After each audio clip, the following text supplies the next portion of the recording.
देश का सबसे बड़ा घोटाला बेनकाब, सीएजी रिपोर्ट में खुलासा। कोल ब्लॉक आवंटन में 1,86,000 करोड़ का लगा चूना। कैग रिपोर्ट में टाटा, एसआर, हिंडाल्को, जिंदल स्टील को फायदा पहुंचाने का आरोप। नीलामी की जगह नामांकन से दिए गए ब्लॉक। सरकार पर बीजेपी का हमला, का यूपीए सरकार को सत्ता में रहने का अधिकार नहीं। बीजेपी प्रवक्ता प्रकाश जावड़ेकर ने यूपीए को बताया अब तक का सबसे भ्रष्ट सरकार, कहा सरकार ने बनाया घोटाले का वर्ल्ड रिकॉर्ड। बीजेपी प्रवक्ता रविशंकर प्रसाद ने कोयला घोटाले पर सीधे प्रधानमंत्री को ठहराया जिम्मेदार, कहा कोयला मंत्रालय था मनमोहन के पास।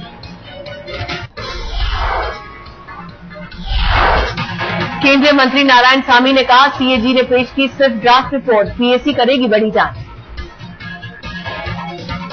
मीडिया पर भी बरसे नारायणसामी, सीएजी के कामकाज पर उठाई उंगली, कहा लोगों में भ्रम न फैलाए मीडिया। पूर्व केंद्रीय मंत्री और संसद की लोक लेखा समिति के अध्यक्ष मुरली मनोहर जोशी भी कैग रिपोर्ट पर गंभीर, कहा सच्चाई आएगी सामने। मुरली मनोहर जोशी ने कहा उनकी समिति रिपोर्ट की सच्चाई को परखेगी, सभी जिम्मेदार लोगों को बुलाया जाएगा सामने।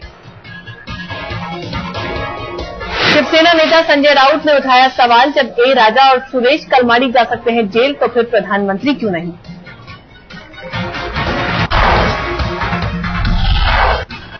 सीएजी की ड्राफ्ट रिपोर्ट में दिखाया गया था 10.67 लाख करोड़ का फायदा, फाइनल रिपोर्ट में सरकारी कंपनियों के फायदे को हटाया। सरकार ने उस वक्त के कोयला सचिव की राय को कर दिया था दरकिनार, नीलामी की हुई थी सिफारिश। उस समय प्रधानमंत्री मनमोहन सिंह के पास था कोयला मंत्रालय, सचिव ने प्रधानमंत्री को भेजी थी चिट्ठी। सीएजी रिपोर्ट के मुताबिक कोल ब्लॉक आवंटन में सरकार ने नहीं रखी पारदर्शिता, सरकारी खजाने को लगा चूना। सरकार ने माइंस एंड मिनरल एक्ट के संशोधन में लगाया जरूरत से ज्यादा वक्त, 7 साल बाद फरवरी 2012 में किया गया पास।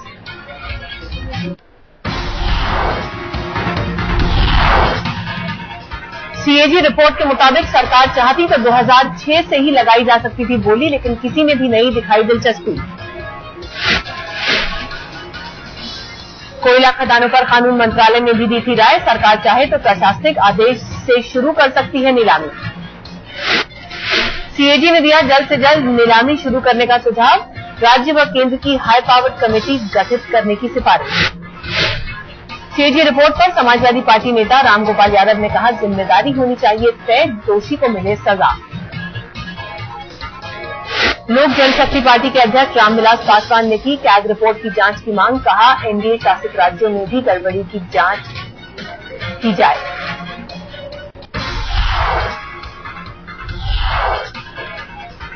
कोयला आवंटन पर कैग की रिपोर्ट से मंत्रालय सहमत नहीं, कोयला मंत्री श्री प्रकाश जायसवाल बोले आंकलन है गलत। जायसवाल का दावा, कोल ब्लॉक आवंटन में सबसे ज्यादा पारदर्शी तरीका गया था अपनाया। जायसवाल ने कहा कोल ब्लॉक आवंटन से किसी को फायदा पहुंचाना नहीं था मकसद, देश की तरक्की चाहती थी सरकार। पीएम की रेस में सबसे आगे आने पर गदगद मोदी, इशारों में कहा मेरा लक्ष्य हमेशा रहता है साफ। गुजरात के मुख्यमंत्री नरेंद्र मोदी ने कहा गुजरात की 6 करोड़ जनता का रखता हूं ध्यान, लेकिन पूरे देश पर भी है नजर।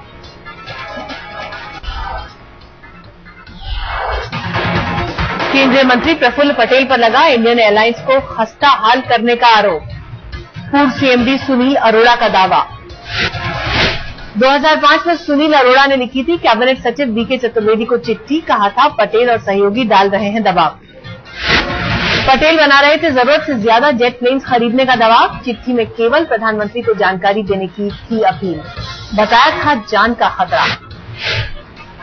ठंड में घाटे वाले रूट अमेरिका और इंग्लैंड पर इंडियन एयरलाइंस के जहाज उड़ाने को कहा, लेकिन गर्मी में प्राइवेट एयरलाइंस ने खूब काटी चांदी।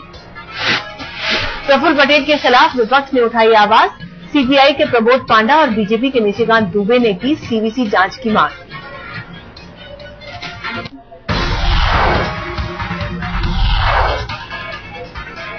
सीएजी ने एयरपोर्ट को निजी हाथों में सौंपने के तौर तरीके पर भी उठाए सवाल, सस्ते में जमीन देने का आरोप।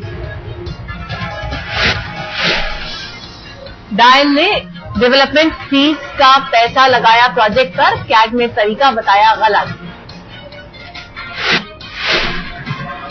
ट्रायल को कॉन्ट्रैक्ट हो जाने के बाद भी दी गई रियायतें पर सीएजी ने उठाए सवाल, टेंडर के नियमों के बताया खिलाफ। रिपोर्ट के मुताबिक कॉन्ट्रैक्ट से परे जाकर पहुंचाया गया फायदा, सरकार पर ज्यादा खर्च होने में भी जेएमआर का ही लिया गया पक्ष। सीएजी के मुताबिक 2450 करोड़ के निवेश पर जेएमआर को 240 एकड़ की दी गई जमीन, बाजार में कीमत 24,000 करोड़।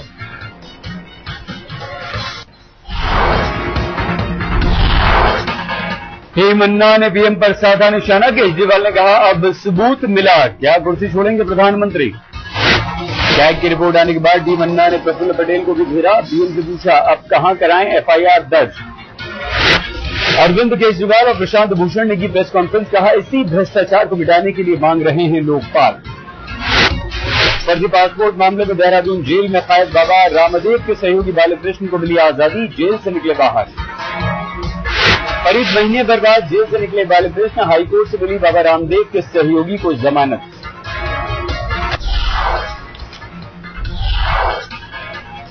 प्रधानमंत्री के आर्थिक सलाहकार समिति के अध्यक्ष सी रंगराजन ने कहा मानसून की कमी का असर पड़ेगा महंगाई पर।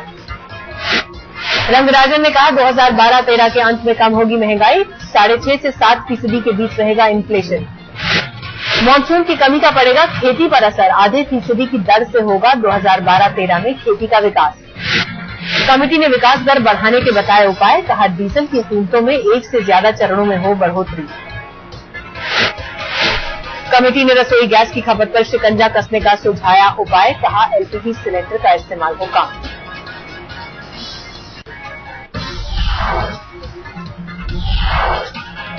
उत्तर पूर्व के लोगों के पलायन के मुद्दे पर संसद एकमत, सत्ता पक्ष और विपक्ष ने एक ही सुर से की संयम बरतने की अपील। नॉर्थ ईस्ट के मुद्दे पर पहली बार बोले प्रधानमंत्री, कहा बेहद संवेदनशील है मामला, अफवाह फैलाने वालों को मिले सजा। सुषमा स्वराज ने कहा मौखिक आश्वासन न दे सरकार, पूर्वोत्तर के लोगों को सुरक्षा कराई जाए मुहैया, पुलिस बल हो तैनात। जेडीयू अध्यक्ष शरद यादव ने लोकसभा में कहा सर ही नहीं रहेगा तो धड़ कैसे बचेगा, सोशल नेटवर्किंग साइट्स पर भी उठाए सवाल। समाजवादी पार्टी के नेता रामगोपाल यादव ने राज्यसभा में की मांग, सोशल नेटवर्किंग वेबसाइट पर कुछ दिनों के लिए लगे बैन।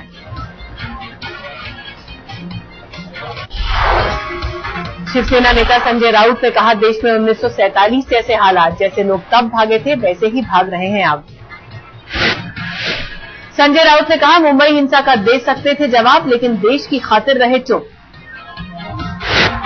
आरजेडी अध्यक्ष लालू यादव गृहमंत्री शिंदे के बयान पर बिफरे, कहा गृहमंत्री ने गलत बयानी की, ट्रेन चलाना काफी नहीं। लालू यादव ने कहा देश को कड़े कदम उठाने चाहिए, पूर्वोत्तर के लोगों की सुरक्षा के लिए उठाए जाएं जरूरी कदम। पूर्वोत्तर के लोगों के पलायन पर बहस के लिए सदन में बीजेपी ने दिया था प्रश्नकाल में नोटिस, दोनों सदनों में गंभीर बहस। अफवाहों पर रोक के लिए बल्क एसएमएस और एमएमएस पर लगा बैन, गृह मंत्रालय ने दूरसंचार विभाग को दिए निर्देश। बल्क एसएमएस और एमएमएस पर आज से 15 दिन तक के लिए रहेगा बैन, पूरे देश में फैसला लागू। असम के मुख्यमंत्री तरुण गोगोई ने बुलाई सर्वदलीय बैठक, पुलिस और एनजीओ भी हुए शरीक। आंध्र के डीजीपी ने कहा गुवाहाटी जा रही ट्रेनों को दी जा रही है पर्याप्त सुरक्षा, किसी पर भी हमले की नहीं हुई कोई घटना। आंध्र के डीजीपी ने हैदराबाद से अफवाह फैलने की खबर से किया इनकार, कहा दूसरे शहरों की खबरों पर हुई प्रतिक्रिया।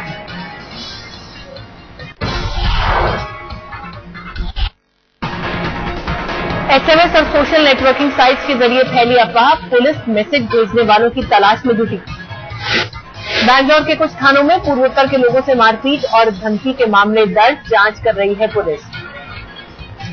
बैंगलोर से गुवाहाटी के लिए चली 4 स्पेशल ट्रेन, करे लोगों को घर तक पहुंचाने के लिए रेलवे ने की खास तैयारी। दक्षिण पश्चिम रेलवे को गुवाहाटी के लिए रोकनी पड़ी टिकटों की बुकिंग, यात्रियों की भारी तादाद बनी वजह। बैंगलोर से गुवाहाटी के लिए 9,700 टिकटों की हुई बिक्री, मजबूरन रेलवे ने किया 34 स्पेशल ट्रेन का इंतजाम।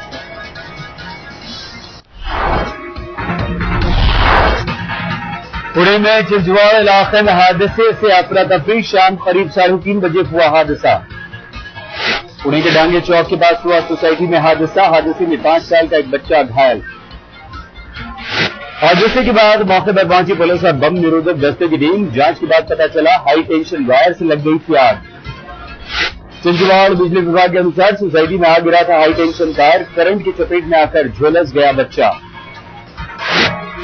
घटनास्थल से बरामद किए गए तार के टुकड़े। मामले की पुणे पुलिस कर रही है तफ्तीश।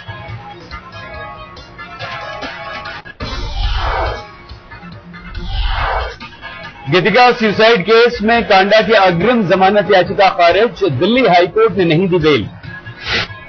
गीतिका सुसाइड केस में गोपाल कांडा की अब भी तलाश जारी। सिरसा में उसके रिश्तेदार बंटी बंसल के घर पड़ा फिर से छापा।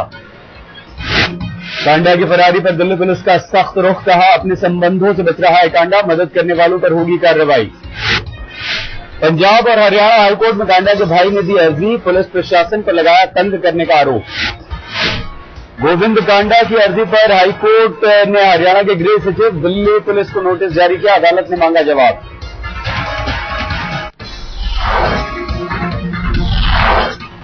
रेगिस्तान में बाढ़ का कहर। भारी बारिश से बीकानेर के कई गांवों में सैलाब। लोग घर छोड़कर भागने को मजबूर।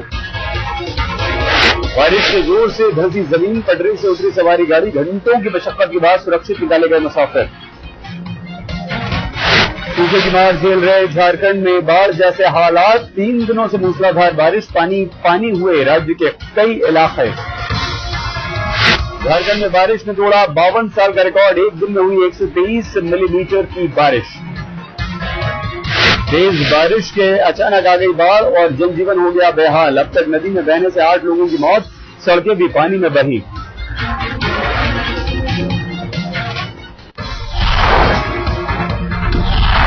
आसनसोल में बारिश का कहर। मूसलाधार बारिश के बाद 100 से ज्यादा घरों में घुसा पानी। बाढ़ आने से छत पर चढ़े लोग। भारी बारिश से नुनिया नदी का बढ़ा जलस्तर। बाढ़ में कई लोग लापता। दर्जनों मवेशी पानी में बहे। नोएडा सेक्टर 93 में लूटपाट। खाली घर देखकर 15 लाख रुपए की ज्वेलरी और कैश लूटकर बदमाश हो गए फरार। पीड़ित मेघना राठौर के अनुसार बदमाशों ने किसी लैपटॉप टीवी को नहीं लगाया हाथ। लूटपाट में सोसाइटी के जानकार के होने का शक। दिल्ली में बॉस से परेशान होकर फौजी चढ़ा टावर पर। छुट्टी के लिए किया घंटों ड्रामा।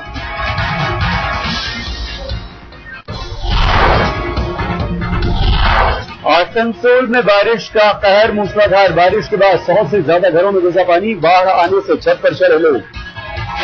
भारी बारिश से नुनिया नदी का बढ़ा जलस्तर। बाढ़ में कई लोग लापता। दर्जनों मवेशी पानी में बहे। नोएडा सेक्टर 93 में लूटपाट। खाली घर देखकर 15 लाख रुपए की ज्वेलरी और कैश लूटकर बदमाश हो गए फरार।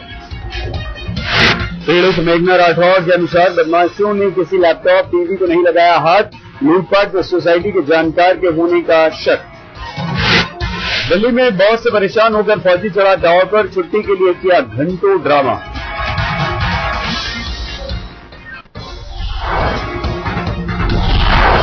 T20 के लिए टीम इंडिया की नई जर्सी। कप्तान धोनी ने कहा नए कपड़ों से मिलेगी नई पहचान। नई जर्सी में नीले रंग के साथ तिरंगे का बखूबी इस्तेमाल। टीम इंडिया के तमाम दिग्गजों की मौजूदगी में मुंबई में हुई लॉन्चिंग। ओलंपिक के पदक वीरों का सम्मान। दिल्ली में प्रधानमंत्री मनमोहन सिंह और कांग्रेस अध्यक्ष सोनिया गांधी से की मुलाकात। मैरीकॉम, गगन नारंग, सैना, विजय सिंह, योगेश्वर दत्त से प्रधानमंत्री की पत्नी मोदी की बात। पदक जीतने पर दी बधाई। मेडल जीतने पर साइना को मिलेगी BMW कार। हैदराबाद में 19 अगस्त को सचिन करेंगे गिफ्ट। दिल्ली में डेंगू और मलेरिया ने दी दस्तक। डेंगू के 6 मामले आए सामने। मलेरिया के मरीजों की तादाद में इजाफा। मलेरिया पर काबू पाने के लिए MCD ने बनाई टीम। जगह जगह कराया दवा का छिड़काव। लोगों से भी सावधान रहने की अपील।